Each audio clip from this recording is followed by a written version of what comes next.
Hi, innovators and dreamers. Welcome to the Tech Optimist, brought to you by Alumni Ventures. Today, we're diving into not one, not two, but three jaw-dropping breakthroughs shaping the future as we speak. If you're into bold ideas, visionary founders, and tech so sharp it cuts through convention, this is your moment and this is your podcast. Do not underestimate a founder in founders mode going all in. Everyone should know that voice at this point. This is Mike Collins, founder and CEO of Alumni Ventures. So what are the repetitive things that we're doing every day that can be automated and can actually be maybe amplified using the help of AI? This is Narain Ramaswamy, senior principal at Alumni Ventures. And then that's me. My name is Sam, and I am the Tech Optimist host and producer. I'm going to be providing tech notes and just my 2 cents here and there to help provide a little bit more context and cut through the sort of technical jargon that we're going to hear today to get everyone on the same page about what we're actually talking about. Okay, welcome back, everyone. Today, we've got a lineup of breakthroughs that push the boundaries of what's possible. And we'll be breaking them down with our incredible guests, Mike and Narain. They had their own spotlight earlier, but they're going to have the entire episode to themselves. So I'll be chiming in along the way with some quick notes because, well, sometimes I can't help myself when it comes to tech. So here's what's on deck for the episode. First, we're exploring 3 new AI models. They are redefining how machines learn, think, and create. And these aren't just updates. They are game changers that could rewire industries. Then we're going to dive into Amazon's massive investment into Anthropic, one of the most talked about AI research companies of the year. Spoiler alert, this isn't just about money, it's about building the future of AI with purpose. And finally, the wildest story of them all, AI is helping us decode the language of humpback whales.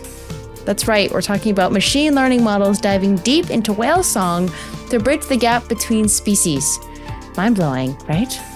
So Mike and Narain are ready to unpack all of this and so much more, so let's jump in. Don't worry, I'll be here adding context and throwing in a few fun facts along the way. You know the drill, we got a disclaimer and an ad, and then we'll hand it over to Mike and Narain.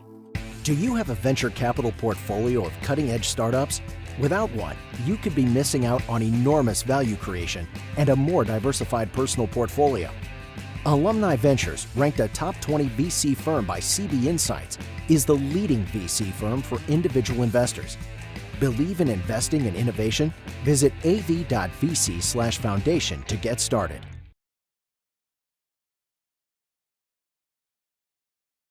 As a reminder, the Tech Optimist podcast is for the informational purposes only.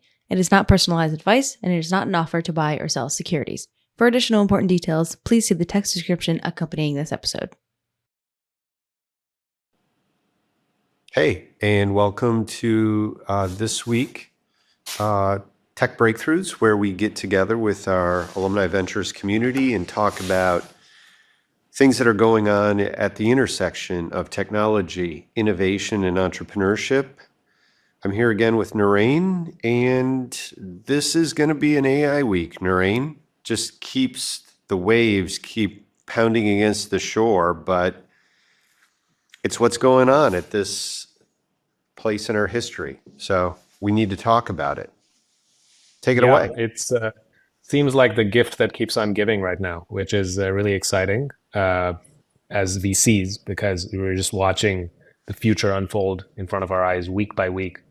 This week, Mike, I wanted to kick it off with actually 3 breakthroughs bundled into one to start off. There's 3 new AI models that I wanted to talk about, just to give the audience a sense of what capabilities AI can do these days. So I'll just go through each of them and throw it back to you, Mike, to get your thoughts. The first one is there's a new computational model out of Stanford that uses large language models to simulate a society, essentially attitudes and behaviors of 1,000 individuals. Yeah. And it can replicate responses to social surveys, personality tests with 85% accuracy. So you've essentially created an AI-generated world, and you can think about the applications as being, let's say you want to launch a new startup or a brand of some kind. You want to get a bunch of user interviews. You're essentially creating a synthetic audience that gives you feedback and interacts with you. This seems, what caught my attention here is we've talked about the metaverse during the pandemic, but this seems like a really cool intersection of AI and the metaverse and something that's actually useful. Yeah. And so that's cool. The second piece is around weather forecasting. We've looked at a few companies at the intersection of AI and weather forecasting. What's cool to see is that Google launched a weather model called GenCast, which offers a range of likely weather scenarios and basically provides probabilities for each of them. And what's even cooler is that they've open sourced this. Collaboration with weather institutes to really help us understand nature, predict the next weather event, super important and very timely. And the last AI model is, it's called a World Foundation model. Google released this one as well. It's called Genie 2. Right. And it creates diverse 3D environments, specifically for gaming right now, but just an interactive, playable world, and it just generates it from scratch. So it's just amazing that first, AI was really good at understanding how we speak and read. Yep. Now it's learning more about the physical world, like weather and the physics of the world around us through these game simulations and even creating personas of people in society. And so it's just fascinating to me. I'm curious to get your thoughts on pace of innovation here. Okay, everyone. So now it's time to dive into the three groundbreaking AI models that are pushing the boundaries of innovation that Narayan has brought to our attention today. So thanks to insights from leading research, these developments are transforming everything from virtual interactions to weather predictions and even creative 3D environments. Let's break it down. First up is Stanford's Virtual Society AI simulation. So this comes from a study titled Generative Agents, Interactive Simulacra of Human Behavior. Researchers created a virtual society of 25 AI agents modeled after human behavior. These agents could remember, reflect, and plan, and they lived out their lives in a simulation reminiscent of The Sims. One character ran for mayor, another hosted a Valentine's Day party, and all agents showed behavior so human-like that some observers found them more realistic than actual people. The implications? Immense. For gaming, it could revolutionize NPCs. For social science, it provides an entirely new way to study human behavior. But as highlighted by Stanford and AI experts, it raises ethical concerns around misuse, especially in creating deceptive content or sophisticated deepfakes. Learn more directly from sources like Windows Central and Stanford's HAI website to understand the full scope of this fascinating experiment. Next, GenCast by Google DeepMind. So now let's talk weather. I'm not a meteorologist, but GenCast, a powerful AI weather model, has set new standards for forecasting accuracy and speed. Developed by Google DeepMind, this model is 97% more accurate than the world's leading ENS system for extended 15-day forecasts. It can predict extreme events like cyclones and heat waves with incredible precision and does so in just 8 minutes, a process that previously took supercomputers hours. This AI has massive implications for everything from renewable energy planning to emergency preparedness. GenCast's probabilistic approach, training on 40 years of historical weather data, makes it a game changer. As detailed by sources like the Smithsonian Magazine and Google DeepMind themselves, this technology could redefine how we respond to extreme weather events and plan for the future. And lastly, Genie 2, also from DeepMind. Prepare to have your imagination stretched. Genie 2 is an AI model that generates entire interactive 3D worlds from just a single image prompt.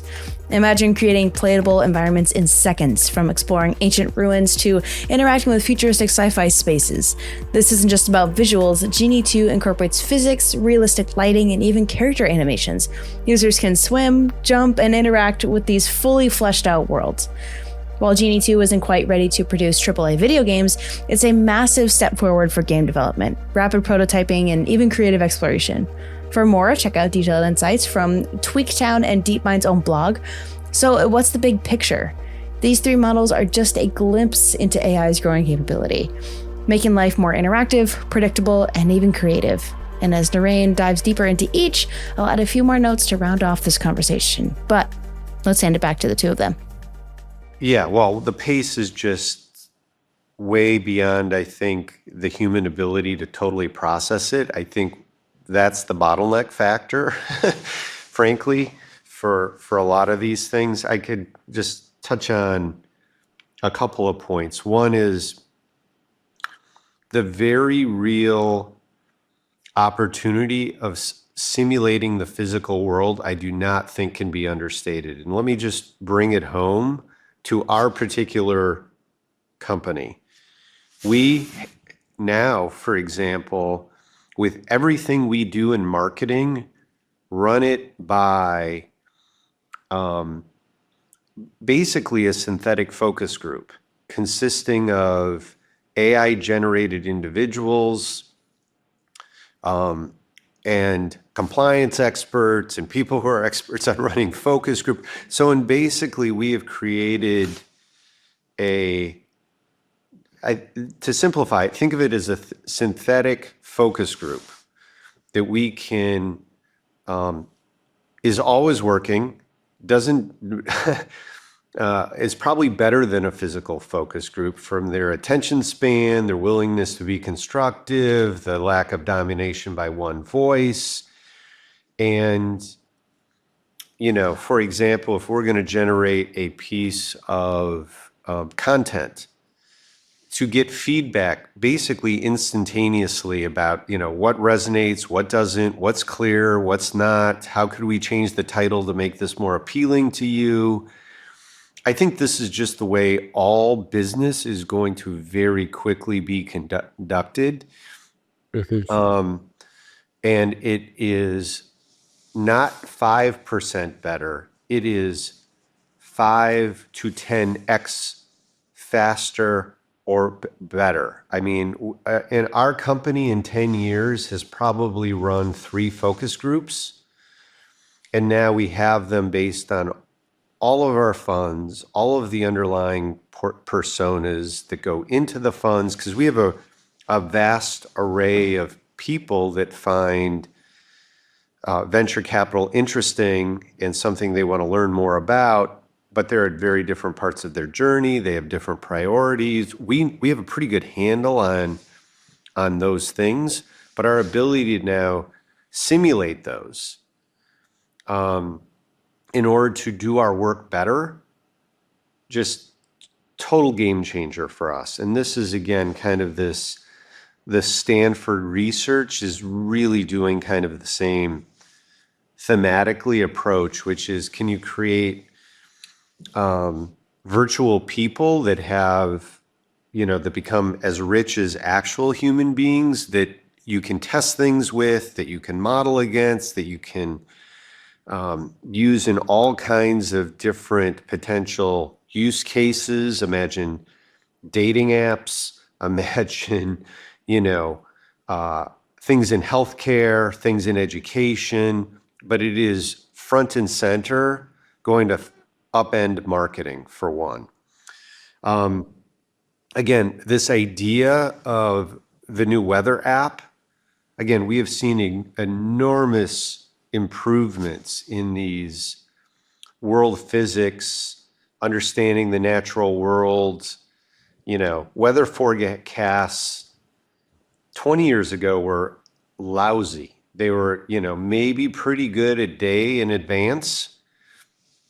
Now they're pretty darn good 4 or 5 days in advance. And they're just a lot better than they used to be. And using now the combination of AI and open source, I think, is an incredible power. I try to, when I talk to people about AI and humans and the role of each, I kind of make the point it's 2 + 2 = 10. That there is 100% a role of humans in this process, but it's not 2 + 2 = 5. If you have a system that uses the best of humans and the best of AI, and it's a collaboration between both, and that's to me what I'm hearing when we hear about open source, which is humans doing their thing, and these powerful, powerful models. Again, I think it's kind of the 2 + 2 = 10. And weather is, again, something that, we can all relate to. I think we also all understand the incredible economic impact of weather, whether on the positive end or whether it's in agriculture or things like disaster anticipation. Really, really important stuff.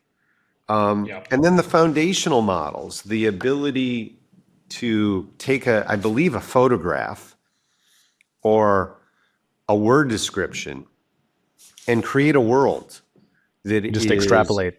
that it just extrapolates. And there's physics and the things that I imagine if you worked at Pixar or at a gaming company, that you literally had teams of people working hundreds of hours to do, is just, it's a game changer in any form of education, the applications in just storytelling, which permeates our society. My son is getting a master's at Columbia, his MFA, basically in storytelling. And the ability to use a tool like this to, in essence, create a world, create storyboards, play with scenarios. There's actually very interesting work done by some of the top filmmakers now where they're creating. There was a documentary shown last week in New York, which basically had an infinite number of, every showing of the documentary was unique because an AI took the components and it wasn't just a random, oh, here are 100 different segments that were randomly thrown together. The AI system actually created different story arcs, different points of emphasis. It was next generation taking the components and kind of building various unique movies. And, again, Super cool.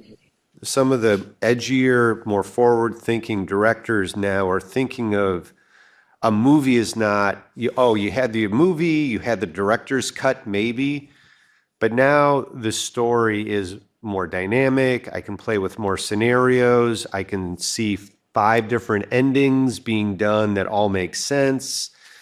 I can add more footage. This is one thing the documentarian mentioned, is they had some new things that they could throw in, and that would just change the entire documentary. So this kind of, the framework of world building, storytelling through the use of these technologies is amazing. So again, just an incredible pace of change and real world application. I just keep encouraging people to not think statically about this, to say, oh, I went and tried ChatGPT. I tried it, it hallucinated, it wasn't that helpful to me in my day job. And they kind of have turned off their brain. And it's like, you just gotta stay with it and you gotta stay open-minded. And, these things are changing so quickly that one just keep trying and keep experimenting and keep having an open mind, I think, is super essential. We'll be right back after this short break. Exceptional value creation comes from solving hard things. Alumni Ventures Deep Tech Fund is a portfolio of 20 to 30 ventures run by exceptional teams who are tackling huge opportunities in AI, space, energy, transportation, cybersecurity, and more. These game-changing ventures have strong lead venture investors and practical approaches to creating shareholder value. If you are interested in investing in the future of deep tech, visit av.vc/deeptech to learn more. Topic 2, like Amazon has come in with a big investment in Anthropic, which has the Claude model, which is, it seems like, to me, the big 3 are, Perplexity, which is really carving out an interesting niche in kind of search plus. You've got obviously ChatGPT and OpenAI, which are really leading the way with reasoning models, I would say. And then do not forget about Anthropic. And we internally are actually using Claude to do some of these synthetic focus groups. Works really well, really easy to set up, really smart, really powerful model, really practical results. Doing a really, really nice job there. All right, so now let's shift gears to a blockbuster story in the AI world. Amazon has doubled down on Anthropic, the AI startup behind the Claude family of models, with an additional $4 billion investment, bringing their total stake to a staggering $8 billion. While Amazon remains a minority shareholder, this move cements their strategic partnership. And here's why this is big. Anthropic has chosen Amazon Web Services, or AWS, as its go-to cloud provider. So this means that AWS will be powering future AI innovations using their state-of-the-art Trainium and Inferentia chips, hardware designed specifically to accelerate AI workloads. As part of the deal, AWS customers get early access to Anthropic's latest models, tailored to their own data via Amazon Bedrock. But there's more. This collaboration isn't just about today's technology, it's about shaping what's next. Anthropic and Amazon plan to co-develop the next generation of AI hardware and enterprise-ready tools. This makes Amazon a formidable competitor to other tech giants like Microsoft with OpenAI and Google DeepMind. Now, what does this mean for the industry, you might be asking? For one, it's a signal that Amazon is playing hardball to regain ground in the AI race, and it also highlights that growing role of generative AI is enterprise-level cloud computing. So as we watch this space evolve, this is clear. This partnership is more than an investment, it's a commitment to redefining what AI can do and to redefining the future. I have heard that Amazon, Jeff Bezos is spending, he kind of has stepped away from Amazon, and I hear he's spending a lot more time back at Amazon because of AI, that they are viewing it as a very horizontal, important life or death technology, and that literally he's quoted as saying everything we do at Amazon is dramatically impacted by artificial intelligence. And so, they're doing it, I think they're approaching it from an all-in perspective. This is just one vector that I suspect all of the big tech companies are all in. And if you have any doubts about how powerful this technology is, look at the investments they're making in money and in time. And yes, it's not, you don't see what's going on when your package shows up on your doorstep during the holiday season. But trust me, the smartest, most informed, most forward-leaning people in our society, are stepping back in. I think the same is also true with some of the founders of Google, that this is this is a generational opportunity and risk, and they want to preserve their life's work and legacy, where they feel that if they don't, what they've built could be at risk. So Yep. I think what it says about, a total, I think, of $8 billion now they've put into this company. Obviously, this is related to kind of AWS. This is related to a lot of these companies wanting to be vertically oriented, which is they want to have their own data, they want their own chipsets, they want their own. I think Facebook last night put out an RFP for nuclear. I want to control the energy. I don't want a bottleneck somewhere else in the system. So they're putting an RFP to build. Give me Facebook nuclear centers on my data centers. Those went out, I think, last night. So pretty incredible what America's Mag 7 is doing in this space. I think, Mike, what's fascinating to me is that, there's this theory or this notion in business about the sleepy incumbent. Yeah. Coming obviously from Clayton Christensen's great work, but these companies are almost giving respect to Christensen's work and saying, listen, we're not going to fall for that. We're not sleepy. And we're going to go all in. And to have Larry and Sergey come back and help Google in the way that they have, and you mentioned Jeff Bezos and Amazon, it's just it's fascinating to see how they're sort of trying to get ahead of it and innovating at the pace of, frankly, a startup. No, I miss Clay, and I would love to hear his take on this, because these companies are, aware of his work for sure. I know all of the founders of these companies have great respect for Clay and his work, and they're like, that will not be me. And Clay, in fairness, didn't say it was predetermined, that there are these pressures, that there are these natural decision-making processes that would lead one to these bad outcomes.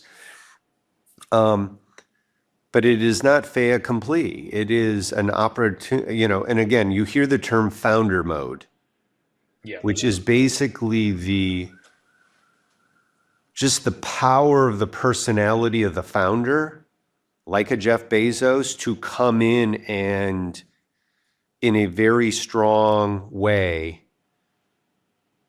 move in an organization. Again, and we see this with some of the most successful companies, with Jensen and Elon and stuff, is that they clearly, it is teams, and that they are the visible point person on their companies. But do not underestimate a founder in founders mode going all in on these kinds of existential things. And and it has worked. I mean, I think there was a good example of that, Narain, is Netflix, right? Netflix sold, basically DVDs in the physical mail in red envelopes for a decade. And you would have claimed, oh, they'll be the sleepy old company. Look at what they did to Blockbuster. There will be now a disruptive player that will come and eat their lunch. And it wasn't easy, and there was a lot of pushback. But there was an ability of Reed and the team there to kind of navigate that kind of disruptive transition to be kind of the leading, streaming of movies now. So I do think we're seeing the great American tech companies rise to the occasion. Yeah. And it's a great segue to the third point I wanted to bring up is there's news now that AI enabled a conversation with a humpback whale. 20-minute conversation with a whale off of Alaska's coast. And scientists basically created these human-generated whale contact calls, and the whale responded. And for 20 minutes, they had an exchange. And this is just a breakthrough in terms of communication research and understanding animals. The bigger insight for me is we've talked about startups, and we've spent our days just looking at these most amazing companies revolutionizing the world based on AI. We then talked about big tech companies and what they're doing. But here comes research teams, often open sourcing models for the world to use. So, as VCs, we think a lot about where will value accrue. I think all three of the above is where value will accrue. I mean, it shows the foundational power of the technology, and with open source becoming more and more prevalent in AI infrastructure, it's going to be really interesting to see what comes out with big tech, startups, and research groups all firing on all cylinders. Imagine this. You're on a boat off the coast of Alaska, surrounded by the crisp air and stillness of the ocean. Suddenly, a humpback whale named Twain swims up to your vessel, responding to the sounds you've just broadcast underwater. What happens next? A 20-minute exchange of signals that some are calling the first conversation with the whale in its own language. This isn't science fiction. It's the work of the whale SETI team, led by Dr. Brenda McCowan of UC Davis. Their groundbreaking October 2024 interaction with Twain was powered by cutting-edge AI technology. So here's how they made it happen. The team began by broadcasting pre-recorded humpback contact calls underwater. Twain, curious and responsive, approached the boat and matched the interval patterns between the signals, almost as if engaging in a turn-taking conversational rhythm. AI algorithms captured and analyzed the exchange, showing a level of complexity that suggests whales may have their own structured communication system. So why does this matter? Whale SETI isn't just about chatting with marine life. It's part of a larger initiative to understand non-human intelligence. By decoding humpback communication, researchers hope to develop tools for identifying intelligence signals in the search for extraterrestrial life. It's the intersection of marine biology, AI, and astrobiology. But it's not all cosmic ambition. This work also has immediate conversation implications.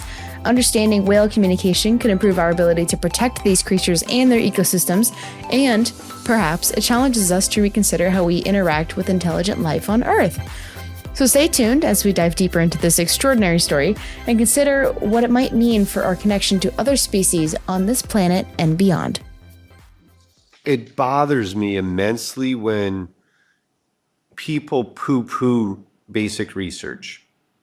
That, we don't need basic research, that oh, look at this cute little project with humpback whales. It's like, we need to be doing practical stuff that, makes better cement. And, what a waste of time, money. Those people are goofing around. And the truth of the matter is that is an important part of the stack to this great American tech entrepreneurship venture capital system as other parts of it. In fact, arguably it's people doing work with a lot less, both societal reward and economic reward, but they are pursuing base layers of understanding that make higher level work up the stack possible. And so, Exactly. Yes, we love our iPhones, and before that we loved our MacBooks and our Macintoshes. But there was fundamental research done by research relating to the internet and relating, coming out of kind of deep research labs where, Steve Jobs walks in and basically sees somebody who's been working on an R&D department and then commercializes it. So, I appreciate you bringing up that kind of an example, because I think it is just so easy to say, how does that impact my life? Or where is there a startup dealing with kind of whales speaking to each other? But at the fundamental level, this is science, and this is understanding of the world and communication. And these underlying things are what make AI possible. These models build on each other. And so, it is no coincidence that a lot of our great American technology companies are rooted in academic institutions. And I do think one of the reasons that we have been this engine of value creation as a society is that our research, we have an amazing university system, an amazing research university system. And listen, I have my complaints about our secondary education system, the colleges and universities effectively being kind of hedge funds with an educational front end. I could talk about that. But at the end of the day, the research coming out of these places is an enormous societal benefit. And we mess with that at great peril. So I just think we always want to keep in mind, yes, the company that does an IPO is fantastic, but if you really were going back 10, 20 years to some foundational work that came out of an institution that allowed them to stand on the shoulders of other companies, that stood on the shoulders of great research, let's never be so short-sighted to say we need to stop understanding first principles and science and supporting basic research, some of which, by the way, will not pan out. Yep. It's like a startup. Welcome to the world we live in. 7 out of 10 startups don't make it either. 7 out of 10 research projects that don't, have a great insight or add value, that's the cost of doing business. So let's understand the role of fundamental research in this system and protect it, preserve it, enhance it, make it better, but respect it. Absolutely. And the last thing I'll say is, each of us should be thinking about where pattern matching can be used to enhance our lives, because the current AI technology is basically pattern matching. Yeah. Like large language models can pattern match from a bunch of text and predict the next word. Yeah. These whale scientists can predict what whales are saying. It's all a pattern. So what are the repetitive things that we're doing every day that can be automated and can actually be maybe amplified using the help of AI, so that we're doing more creative thinking and things that don't make us feel like a machine, where we can actually automate some of those tasks. It's most of our day. It's most days for most people. Yeah. If you reflect on it, unless you're doing, physical work, the majority of your day, most of what you're doing is manipulating symbols and patterns. yeah. So it's a big part of our existence as humans. So super Exactly. exciting. I know you're coming this way. Look forward to seeing you, and we'll do it again next week. Thank you, Narain. Likewise. Thanks, Mike. Thanks again for tuning into the Tech Optimist. If you enjoyed this episode, we'd really appreciate it if you'd give us a rating on whichever podcast app you're using, and remember to subscribe to keep up with each episode. The Tech Optimist welcomes any questions, comments, or segment suggestions, so please email us at info@techoptimist.vc with any of those, and be sure to visit our website at av.vc. As always, keep building.